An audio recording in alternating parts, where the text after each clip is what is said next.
Thank you, President Allen. It's good to see everybody today. We've got along here, so give me a few minutes, Andrew. I think wrote a book for you. So You want to read the last two? let's read the last two. Maybe so.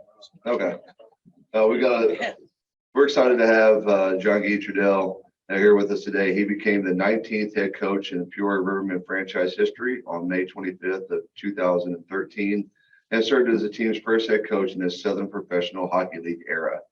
He became the third former player to return as a head coach and enters his ninth year as a professional head coach for the 2022-23 season. In 8 seasons with the Rivermen, Trudel has amassed an overall record of 286 wins, 99 losses, and 53 ties for the regular season record. Peoria has clinched a playoff spot for every season Trudel has been behind the bench. With his guidance, the Rivermen have won the first President's Cup championship in 2022 while capturing back-to-back William B. Coffey trophies as the SPHL's regular season champion during the 2014-15 and the 15-16 seasons. The Rivermen won the regular season title again in 2017-18 and 18-19 and have reached the President's Cup finals in 4 postseasons, 16, 17, 18, and 22. Trudel has also captured the SPHL Coach of the Year award 3 times, the 14-15 season, the 15-16, and the 17-18 season, becoming a first coach in SPHL history to win the award more than once. His 286 victories place him second all-time in the SPHL coaching wins behind Jerome Bouchard of the Columbus Cottonmouths. Before joining the Rivermen, Trudel, 45, spent 3 seasons as the head coach of our amateur team, the Peoria Mustangs of the Northern American 3 Hockey League. During his tenure, the Mustangs qualified for the playoffs in each season and compiled a record of 77, 52, and 12. He won 11 additional playoff games and led the Mustangs to the NA3HL Silver Cup final in March of 2013. He was inducted to the Peoria Rivermen Hall of Fame in 2011. Trudel played 177 games for Peoria over the course of 3 seasons. Overall, he finished with 234 points, 87 goals, and 147 assists, and had another 19 points in 12 ECHL playoff games between 1996 and 1998. While Trudel's previous coaching experience was limited to amateur hockey before joining the Rivermen, he has had the opportunity to learn under an impressive list of professional coaches. While in the minors, he was coached by Paul McLean and Mark Reeds, who later became head coach and assistant coach, respectively, of the Ottawa Senators. He also played for the Houston AHL Carter Cup champions in 2002-2003 under Todd McClellan, who went on to the head coaching jobs with San Jose and Edmonton in the NHL. And he played for Dave Farnish, John Torchetta, or is it Torchetta? Is that right? Torchetta and Ron Wilson, all with current or past NHL coaching resumes. While Trudel played for the AHL, Peoria, future NHL bench coaches bosses Davis Payne and Britt Thompson were assistant coaches. Trudel broke into professional hockey at 21 years old with the ECHL Rivermen. Amidst frequent call-ups to the International Hockey League, he still managed to put up 54 points, 25 goals, and 29 assists in only 37 games. He returned the next season to rack up 113 points, 39 goals, and 74 assists in only 62 games, and finished just 6 points back of Jamie Hicks of Birmingham for the ECHL scoring title and appeared in 8 fewer games. A starter for Team Canada in the 1998 ECHL All-Star Game, he also ranked second on the team with 147 penalty minutes that season, which would be more what I would probably be known for. He graduated to the IHL, AHL ranks the next season, and his success continued. He went on to become the AHL All-Star 4 times in the next 5 seasons with Springfield from 1999 to 2002 and Houston from 2002 to 2003. Winning the 2003 Calder Cup with the Arrows, he also appeared in 5 NHL games with Phoenix and Minnesota. After 4 seasons in Switzerland playing for Ambri Piotta, if I butcher that, I apologize. Trudel returned for 1 season with the AHL Rivermen in 2008-2009. He led the team in assists and points in 78 games that year. He returned to Switzerland for the next 2 years and then retired after the 2009-10 season. So after all that, I think we know we got a good coach here at Peoria, so I'm excited to have Guy up here to speak to us today.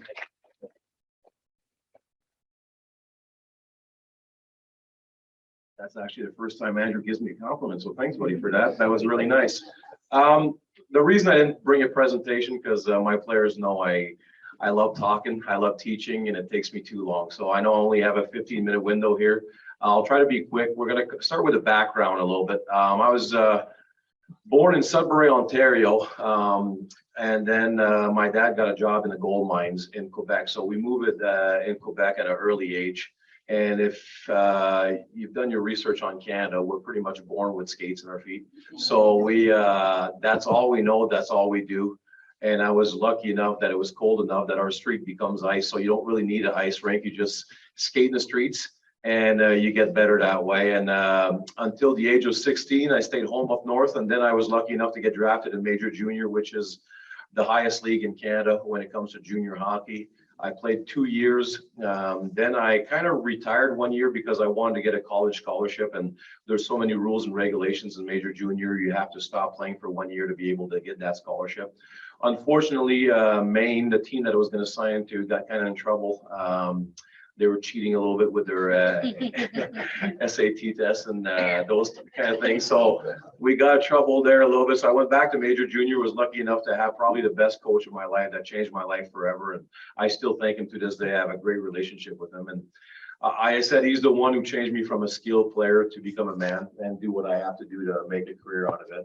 After winning a championship with him, I was lucky enough to sign my first pro contract. And I think the reason that I signed that pro contract is because I never thought about it. All I was doing was playing hockey because I loved it.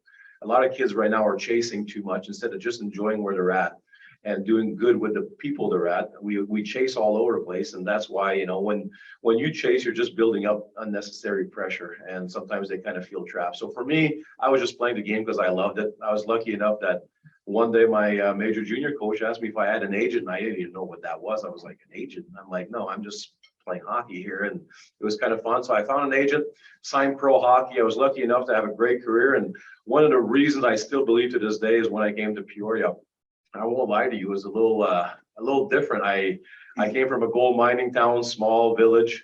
I was in San Antonio in the IHL, and I had to drive all the way to Peoria from San Antonio, Texas. And I never ever traveled. So I'm from this little guy with a little cheesy mustache from up north Quebec that I had no idea where I was doing.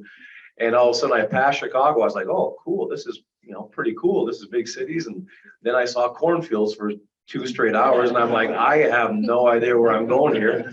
But when I got to Peoria, I was so fortunate. And unfortunately, Mr. Sowers passed away a few years ago, but I was lucky enough to probably have the best boss in the business. And he started teaching me a lot about leadership. After every single game, win or lose, Mr. Sowers in the locker room, thanking players, making sure that everybody felt comfortable absolutely every single day, make sure everybody had pride playing for the Peoria Rivermen. And that's how I started my career, under a great boss that made me feel important.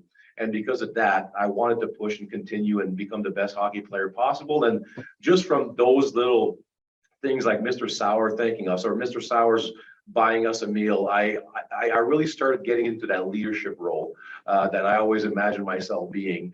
And I was lucky enough at the age of 23, I was a captain at the Springfield Falcons in the AHL. And from that point on, I knew I wanted to get in coaching. I knew I wanted to get that leadership role that unfortunately I didn't get when I was younger, but fortunately enough, I got when I met Mr. Sowers, Bart Rogers at the Peoria office, and really taking care of the players. So for me, from that point on, my career just kept going. I believe that the reason I had a little bit of success playing hockey is because I was always working to become the best teammates, best leader possible, instead of being the best player that scored goals.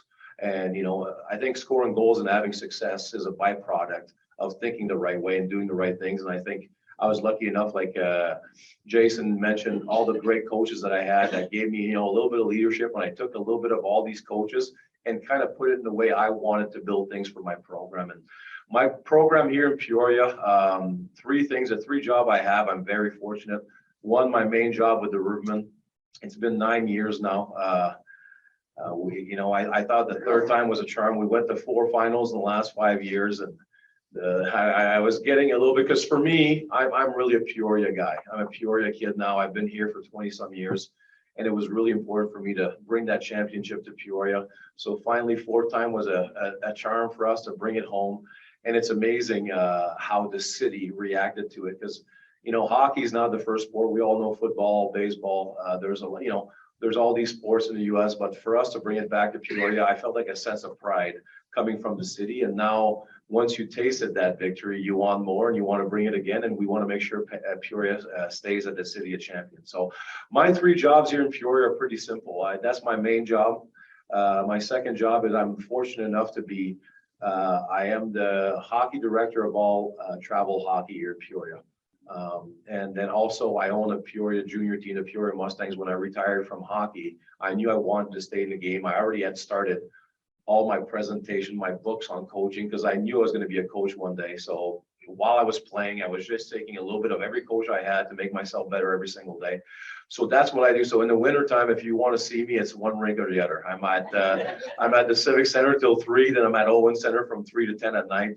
And that's pretty much what I do in the winter. And to be honest with you, a great joy I have, a little bit like you guys, is I go by leadership a lot. And I think John Maxwell was one of my mentors when I started reading about him and actually watching his conferences and things like that. And I kind of connected with the way he spoke and the way he does things as a leader, and his 5 levels of leadership and his 21 laws of leadership. And I try to install that not only in my pro players, but also in the young kids in Peoria. I truly believe that once I get to that level 4 or level 5 with my young kids and they become leaders, I think they're going to grow up just like you guys to become leaders of the community, which we need more and more, because a lot of times those kids are left by themselves. And I think as parents, sometimes we fail a little bit. We're a little lazy here and there. And I think these kids need some mentors to kind of teach them the ways to becoming better people and helping in the community. And one thing I forgot to mention, I always say this, guys, the reason I love doing this is I grew up in a little mining town. We had 2,000-3,000 people in there. But I played baseball. I was a big baseball fan, and our baseball field was actually sponsored by a Rotary Club. So our big sign, I'll always remember, because I hit quite a bit of dingers. So I'll always remember the center field fence. They took I did hit dingers. Okay, the center field fence was a big Rotary sign, and for us at the time, I didn't know what it meant. But now that I had a chance to do a few of these, it's amazing that, I know sometimes we always think, is it really worth it? I'm telling you guys, for a little guy coming from Quebec and having a Rotary sign and understanding that my baseball field, the lawn was done, it was looking good all the time, and they took care of the kids, and we actually had 2 or 3 teams sponsored by the Rotary Club. So for us, you do a lot of great things in communities, and I want to thank you for it, because from a little guy in Quebec growing up, I didn't know if I would have had a chance to play on a nice baseball field like that. And that sign, when I see your logo, I laugh, because I'm like, I saw that sign for years there in Malartic. And as for everything else, guys, I was hearing you guys talk, and everything you guys do here. It's absolutely amazing that good people like that want to, do things around the community all the time, get Peoria better in the community. And this is one of the biggest crowds I had. So kudos to you guys for this North Club of Rotary. It's a pride thing for me to come to these and speak. As for the hockey part, I could talk for hours, and I really don't want to bore you guys, and I got to get out soon, because I know Andrew's going to start looking at his watch and he wants me out of here. But for me, it's all about Q&As right now. If you have anything about hockey that you want to understand, or the salary cap, or what we deal with downtown, I'd be happy to answer. But again, thank you so much for having me here, guys. I really appreciate it. It was a great meal. I met a lot of good people, and hopefully I get to see you guys during the year at the Rivermen game. Thank you so much for having me. Appreciate it. What's your association with St. Louis Blues? How do you work? We do not anymore. So SPHL level we can't say we have affiliations. I have a lot of friends that I play with that are coaching at higher levels, and it's always a trickle down effect. Like what the Chiefs work with, or what we work with, we get the trickle down effects of league, and it's all about relationship, building relationship with the right people, and then you get players where you need to be. But with the St. Louis Blues, we have no affiliations anymore. One question I had is, obviously last year you won it. Tell us a little bit about the team this year. How many returners do you have? kind of what the makeup of the team is now? Yeah, it's always hard, two ways, because my job, I always say I'm a teacher before a coach. I love that part. I love that part of teaching, and I also love the level 4 leadership, meaning I'm in the people development kind of way, with the way I do things. So for me, if I build up my people usually move on. And I was lucky enough this year, I think we have 5 or 6 guys that signed at the higher level. We have 2 that one had a baby and decided to get a big boy job, and he was done with hockey. And so I lost quite a bit, but I said we're going to have about 10 returners when it's all said and done. And those people are just fantastic people, and just an idea of how we do our culture down. Last year was important. I told Andrew, or 2 years ago, I wanted on the doors, or on our doors, all it says is good people make great rivermen. I truly believe if you bring the right people in, because you know, when it comes to leadership, it's all you bring in the door. That's your first thing about leadership. If you bring the right people through the door and you give them the right resources, they blossom. You know, they just sometimes just need a little push, a little help. And that's what we do in Peoria. So yes, I lose a lot of guys after every single year, but it's my job. It's my job to make my players, my people better every single day. And I'm proud of that. You spoke very highly of Mr. Sowers. What's the current ownership structure of the Rivermen? Yeah, that's a good question. So Bart Rogers is our CEO, and he runs everything, and he's got a small, I think it's, I don't know exactly the numbers, but small percentage of what we do. But our biggest owner is Mr. Yule in Canada. He's a Canadian person that made a lot of his money through cable and also buses, correct? He owns all the Western Canada cable company and buses. So Mr. Yule does really well. And once we were in trouble, it's always the same with, you know, Peoria. You always, you know, you have those battles with, you know, making sure we have the right lease, the right this, the right that. And Mr. Yule came in and financially was very, very stable for our organization to make sure we're here in Peoria, you know, to continue, because we've been here over 40 years now. So we just want to continue and build that program as high as we can. And Mr. Yule has been a big resource. But for us, I deal with Bart Rogers every day. Like on a day-to-day basis, it's Bart Rogers really my boss. How did Mr. Yule tie into Peoria? So Mr. they had the USHL in Bloomington.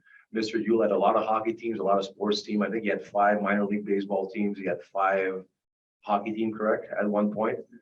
And then the golf, yeah. So he had a lot of sports things that he had in the U.S. And Bart was managing his USHL team there from Bloomington when Bart used to work there. So that connection kind of came there. And then when Peoria left, when we had the Blues sold the AHL team to, I think it was Calgary? Vancouver. We were losing the AHL team, and then kind of Bart and Mr. Yule, and well, it started with Mr. Sowers, but then when it was time to Mr. Sowers passed away, we kind of Mr. Yule jumped in to help Bart and to keep Peoria going as an organization. Yes. Sorry. That's a great looking trophy that you have there. Just approximately how many ounces will that hold? How many beers? And can you rent it? It's For like 3 hours. it held enough for me to forget my name for a while. So it was I like where this is going. yeah. I want to talk to you about a party bus. There you go. There you go. And I will say that trophy, one of my employees said he was on a work trip, and then I saw a picture of him drinking out of that trophy. So he was in the wrong spot. And really quick, guys, so this trophy, like I said, I've been, you know, because I feel like I'm from Peoria, I've been here for 25 years. You would not imagine the pressure that was building over the last 5-6 years, because we made it to the finals for those 5 years. And, you know, all I dream of, all I do is hockey. And I wanted to bring it to this city so bad. And if you would have saw my reaction on the bench when it was final, to be honest with you, I did not care about the trophy. I just wanted to sleep. I told my boys, I can finally sleep now in peace, making sure that I brought Peoria the trophy that they deserve. So it was quite a feeling that night in Roanoke. Hey, Coach, went to a number of games last year. What a fun team to watch. You know, I hadn't been to a hockey game before coming to Peoria, and, you know, the Civic Center is such a great venue to really be close to the action and really see the personality of the players come out, the way they skate, play. one of our favorite players was the goalie. I mean, he's phenomenal. The games we saw, I mean, he just caught everything. Is he back? And We have, so what I do with building teams, I always build back in. So my goaltending is the first thing I try to recruit. This year, Eric Levine, one of our goalies, is coming back. Jack Barry took over in the playoffs and he brought us to the promised land. But Eric was the one that played mostly in the regular season. Jack signed in England at the highest league there in England. So we're really happy for Jack. He went to University of Wisconsin, was a second goalie, and then he finally thought this year was going to be his chance. And the coach that signed him is one of my friends there, Coach Graham over there. And so I think he's going to have a great, we at our point, at our level of hockey, if you don't play at a highest level like the AHL or the NHL at some point, we try to send our players that are skilled, that are good to Europe, because they have a chance not only to make more money, but also, you know, the experience, the culture of seeing other things before we call it the big boy jobs, before you get the big boy jobs and have to be done with hockey. So I was really happy for Jack. He's doing really well right now in England. And for us, we recruited another kid that's going to be really good for us. So I'm really happy with my goaltending tandem right now. So I don't think that's going to be a problem ever. Eric Levine is back, and he's my old man, I call him. So he's been here for 7 years, and not only is he great on the ice, but he's absolutely phenomenal in the community. He does a lot, you know, he's on the ice with me, with my youth hockey. He's in schools, in the hospital. So he does phenomenal. And he's just a great ambassador here for the Peoria Rivermen. So he'll be back this year.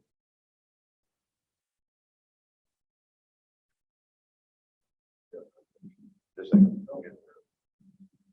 Hi, can you talk to us a little bit about the Mustangs? I know a couple players that you've had, and Max Finley being one of them for his. Oh, yes. Yeah, that's an amazing story. Yeah, Share. absolutely. Max actually, you know, when he was young, I think he had to go to hospital. He lost his hearing, and he came with the Mustangs. And for me, I truly believe in people.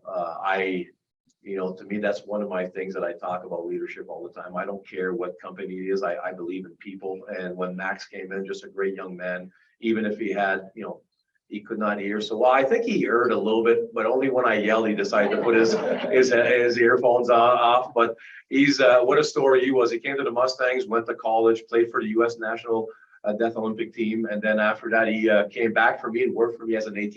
So he got his degree in athletic training, and now he's in the ECHL. And I really do think Max at one point, if he continues this route, is going to be an NHL AT. So pretty amazing from a young kid from Peoria, you know, with hearing, you know, with his hearing, you know, what he had and what he went through as a young kid, because he had full hearing when he was born. And then something, you know, I'm not exactly sure on the whole story, but I know he went to the hospital, all of a sudden it went away.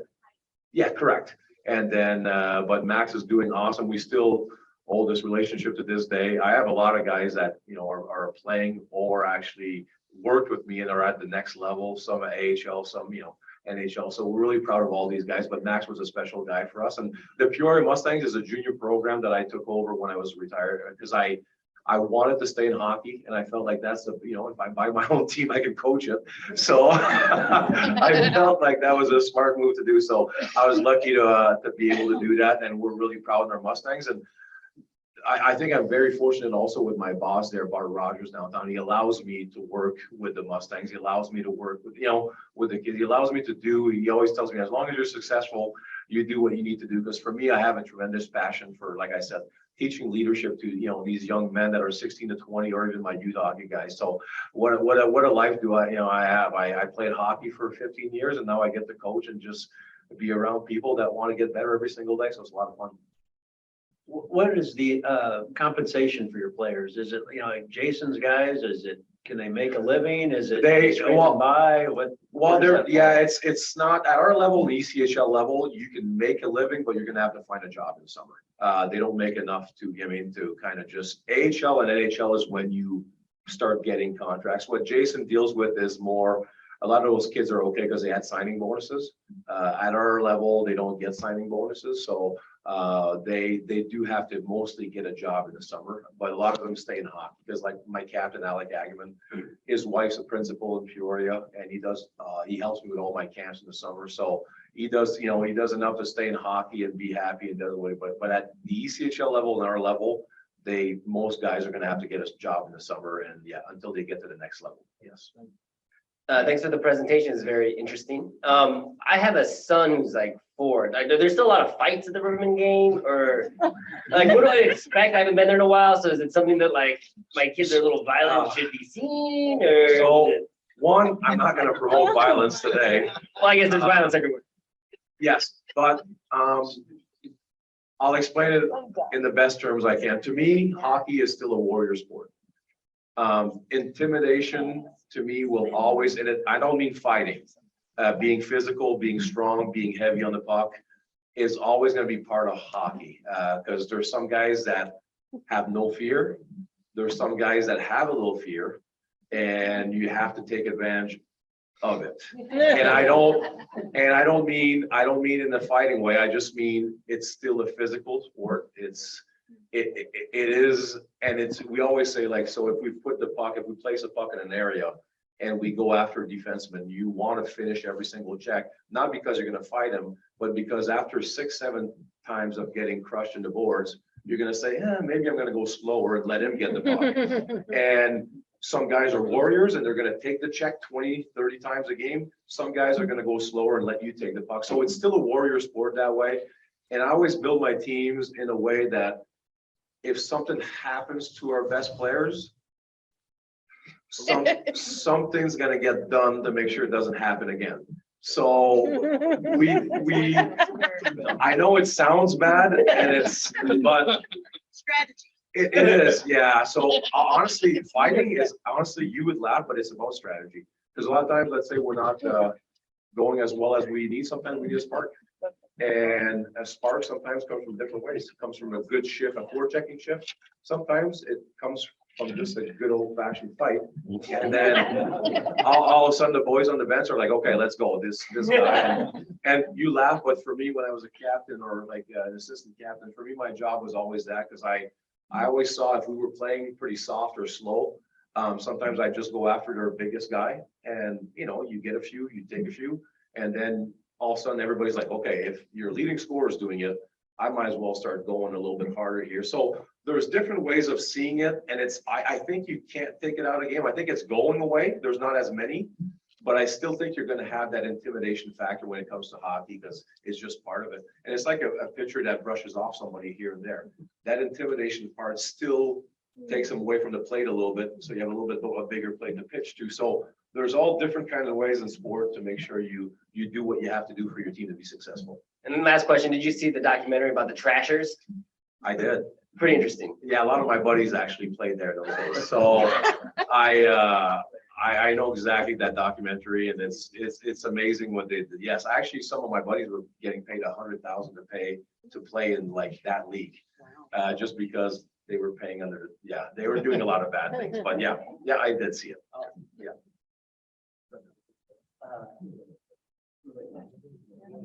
And I will say, because John and Guy and I were talking, it's changed. So I remember when I was in Nashville, working in the NHL, the one thing I noticed, like I went to the Knoxville Icebergs games 15, 20 years ago, and all it was about fighting. It's not here with the Rivermen, to answer your question, Zach. Okay. He teaches more skill. It's not him, but he's right. Sometimes you have to, but it's not his focus. But there are teams that still teach that. Absolutely. But he does not. And the game has completely changed. It's a different game. But I always say, just like baseball, just like football, those big linesmen, sometimes they do things that they shouldn't be doing on that line, just intimidation product. But hockey's so different now. The SPHL came a long way to me, and we watch actually a lot of ECHL games, and I don't think the level is that much different. I'm just lucky enough I find a diamond in the rough that didn't get an NHL contract.